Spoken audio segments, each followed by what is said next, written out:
Honestly پچھلا last week میرے لیے بہت کنفیوزنگ، ڈریننگ اور اسپریچولی ہیوی ویک تھا، اور مجھے لگا آپ سب کے ساتھ شیئر کرنا ضروری ہے۔ السلام علیکم everyone, welcome back to پڑھائی لکھائی اور ایمان۔ اینڈ ٹوڈے میں کوئی موٹیویشنل ٹاپک لے کے نہیں آئی ہوں، آج میں خود ایک ٹاپک ہوں، اور شاید یہ ویڈیو ان سب اسٹوڈنٹس کے لیے ہے جو کبھی نہ کبھی اسپریچولی، مینٹلی یا اکیڈمیکلی اسٹک فیل کرتے ہیں۔ پچھلے کچھ دنوں سے میں ویڈیوز اپلوڈ نہیں کر پائی، and honestly I wasn't my self.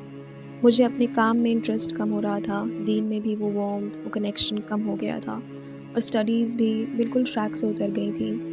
You know that feeling جب آپ سب کچھ کرنا چاہتے ہو لیکن کوئی انرجی ہی نہیں ہوتی، جب آپ بس خاموش رہنا چاہتے ہو ایون ٹورڈز اللہ۔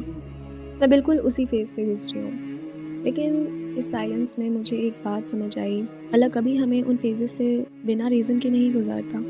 قرآن میں اللہ کہتے ہیں indeed with hardship comes ease. اس آیت کا مطلب یہ نہیں کہ آسانی بعد میں آتی ہے، مطلب یہ ہے کہ ہارڈشپ کے اندر ہی ایک ایز چھپا ہے۔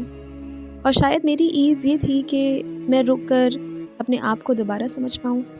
Some times Allah doesn't push us forward, he pauses us, تاکہ ہم سوچ سکیں میں کس ڈائریکشن میں جا رہی ہوں، میری نیت کیا ہے، میں اللہ سے دور کیوں ہو رہی ہوں۔ میری لائف، میری اسٹڈیز، میرا یوٹیوب سب اللہ کی امانت ہے، اور کبھی کبھی جب ہم انہیں نیگلیکٹ کر دیتے ہیں، اللہ ہمیں جینٹلی ریمائنڈ کرتے ہیں، اور تب سمجھ آیا رک جانا کبھی کبھی ضروری ہوتا ہے تاکہ ہم اللہ کو دوبارہ اپنی زندگی کے سینٹر میں لا سکیں۔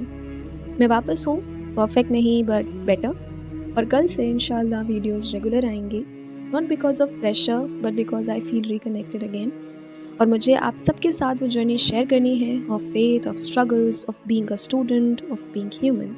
اگر آپ بھی اسٹک فیل کر رہے ہو، اگر آپ کی اسٹڈیز آن ٹریک نہیں ہیں، اگر آپ کا دل عبادت میں نہیں لگ رہا، پلیز ریممبر، لو فیزز ایمان کا حصہ ہوتے ہیں۔ یہ سائن نہیں ہے کہ آپ برے ہیں، یہ سائن ہے کہ Allah wants you to pause, breathe, reflect and return.